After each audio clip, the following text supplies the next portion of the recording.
Hello and welcome to the daily cricket show, Cricket Happenings. And on this Cricket Happening show, as was expected, as I told you on my cricket show yesterday, that this pitch was really becoming increasingly difficult to bat on. And well, I have to say that India definitely showed some skills here as Ravichandran Ashwin went on to pick up 6 wickets to make sure that India actually leveled the series 1-1 as the Aussies were given a target of 188 to chase. They were bowled out for 112 with Ravichandran Ashwin picking up 6 wickets for 41 runs and also getting 200 and it was his 25th 5 wicket haul in test matches, and he's the fastest to the 25 5 wicket hauls in test cricket, and it's a great tribute as he has put some other bowlers like Dale Steyn and also I think it's Dennis Lilly into the shade, and what a bowler Ravichandran Ashwin. And India avenging the defeat that they had in Pune by taking some sweet revenge, one could say, as now the Border Gavaskar Trophy is absolutely open as India won the match by 75 runs. Now, so this is something that I'm going to look at. And as far as Sri Lanka and Bangladesh are concerned, today was the first test match between Bangladesh and Sri Lanka. Sri Lanka batted first. Close of play 321 for 4. Thanks to Kushal Mendes, who was still unconquered on 166 runs here, and he played a good hand and he also got some good support from Gunaratne, who contributed 85 runs. As stumps on day 1, Sri Lanka finished strongly at 321 for 4. And while I'm doing this cricket broadcast right now, I can tell you the first test match is underway right now between New Zealand and South Africa. And South Africa were the ones who won the toss and elected to bat first at the University Oval in Dunedin. And I can say that South Africa, and also let me tell you, there was a big surprise from the Kiwis as they decided to drop the vice captain of the New Zealand cricket team, Tim Southee, the prime strike bowler, along with Trent Boult, which came as a big surprise for me. But nevertheless, he was dropped, and they decided to have 2 spinners, Jeetan Patel and Mitchell Santner. And South Africa definitely were put under the pump right away, with Neil Wagner picking up 2 wickets in 1 over and Trent Boult picking up 1.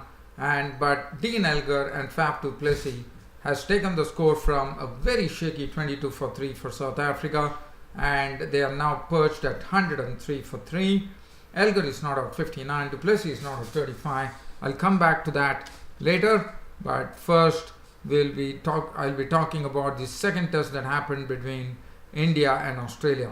So just starting on that particular match, the Indians, as you know, Cheteshwar Pujara and Rahane had done a good job the previous day, and they had really done a very good job. It was a valuable partnership, one could say, under the circumstances.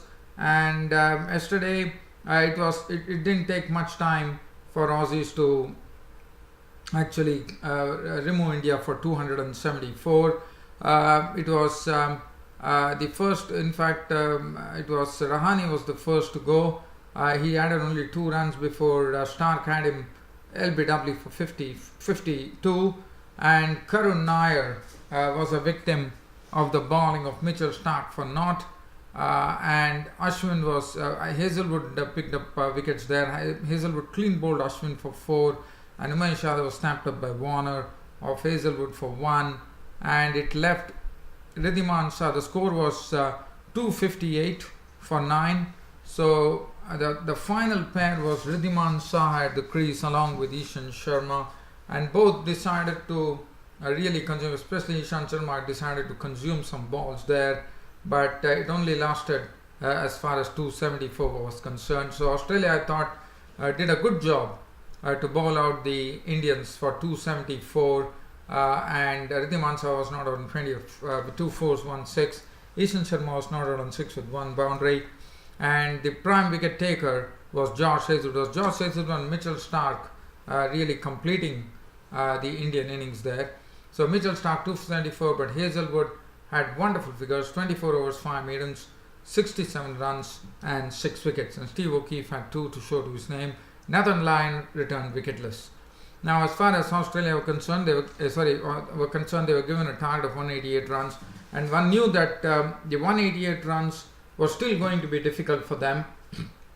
But probably looking at the body language of the Aussies, they had made it a point that they were not allowing the ball to really spin and bounce, and they had really probably decided, it's a predetermined thing, that they decided that they're going to attack the Indian bowling. Well, but definitely one has to, it was Ishan Sharma who actually gave them a very quick breakthrough when he had Matt Renshaw caught behind by Ridhiman Shah for 5 with 1 boundary. After that, David Warner hit 1 6 as well, but then Ravichandran Ashwin got into the act, and once more it was Ravichandran Ashwin who picked up David Warner's wicket by forcing him into a shot that David Warner probably would have not played, probably tried a sweep shot. He was gone. LBW bowled Ashwin for 17 with 1 6. So that made it 40 for 2. Stephen Smith was joined in by Sean Marsh, and Stephen Smith was surviving, and he was also making sure he was playing some strokes as well. Sean Marsh had made 9 runs when definitely it was Umesh Yadav who was also bowling very, very well.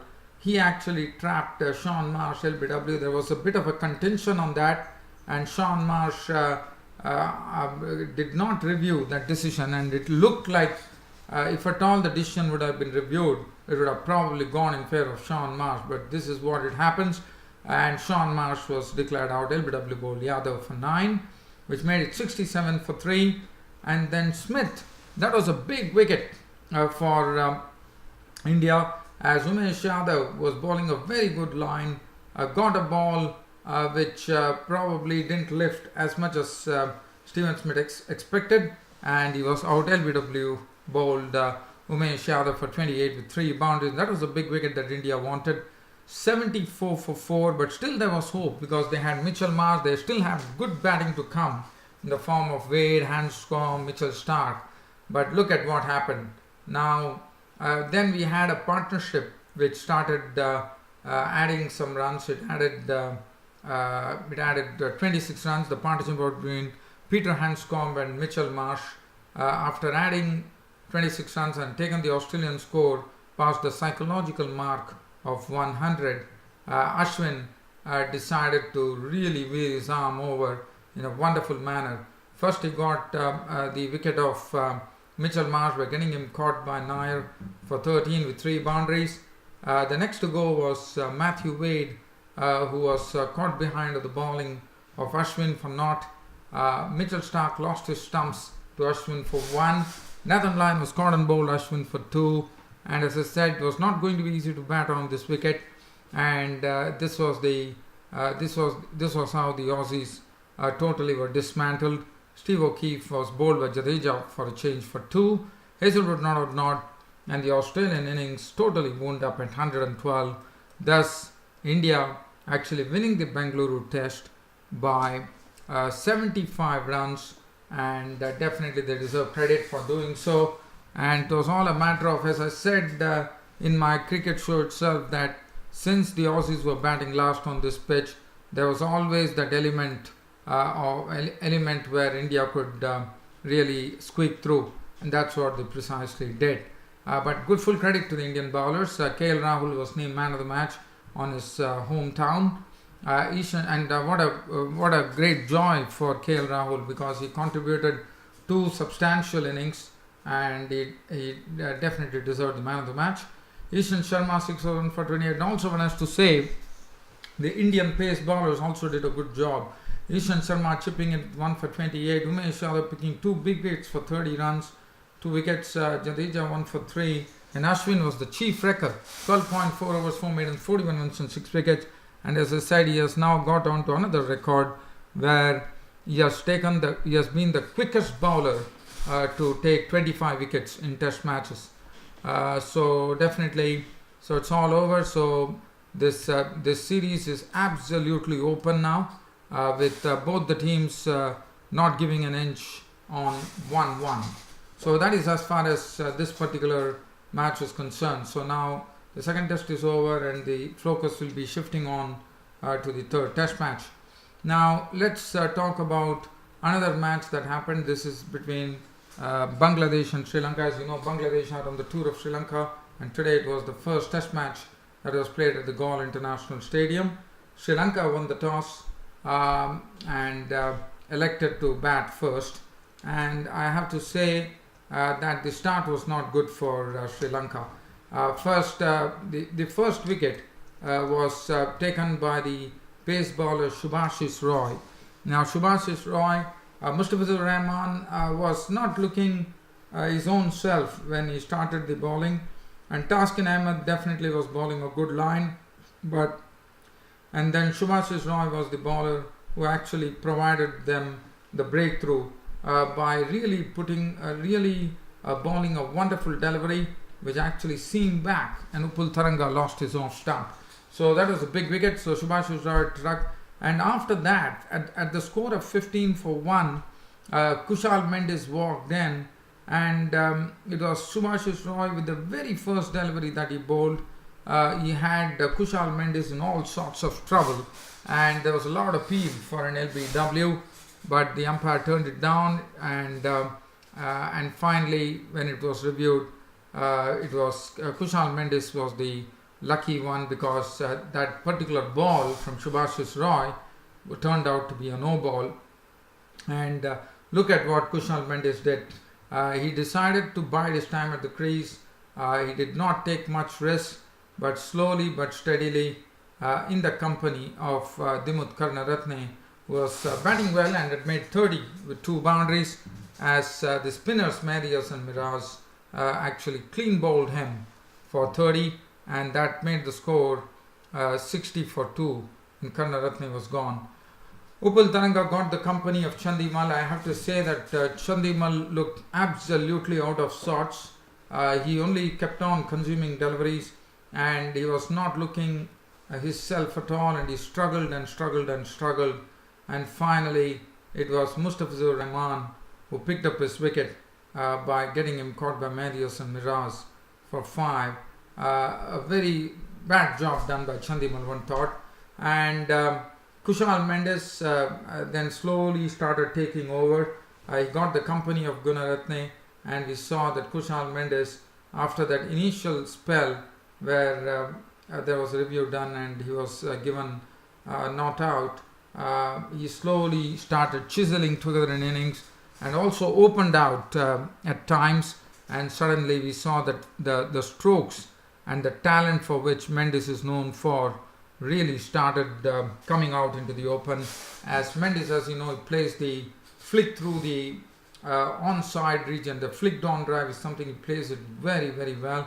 And today he was actually targeting the square leg region, and we saw that Kushal Mendis played a wonderful knock, and he was the one who really was the binding force for Sri Lanka. They were 92-3 when Chandimal departed, but Ashela Gunaratne, who came into the team, gave very good support to Kushal Mendis.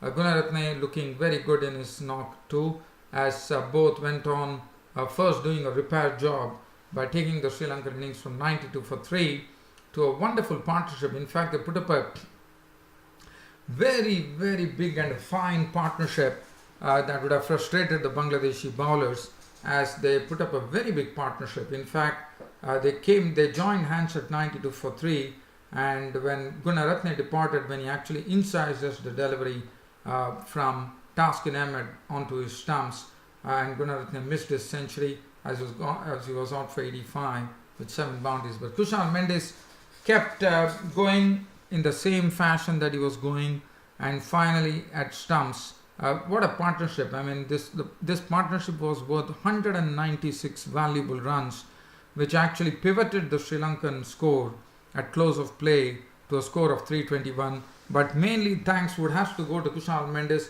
because he made batting look very easy with his very, very crisp stroke making, as he finished on an unbeaten 166 with 18 fours and 2 sixes. And let me tell you, he's just 10 runs away from the 176, which was his highest score in Test cricket, which he scored against Australia.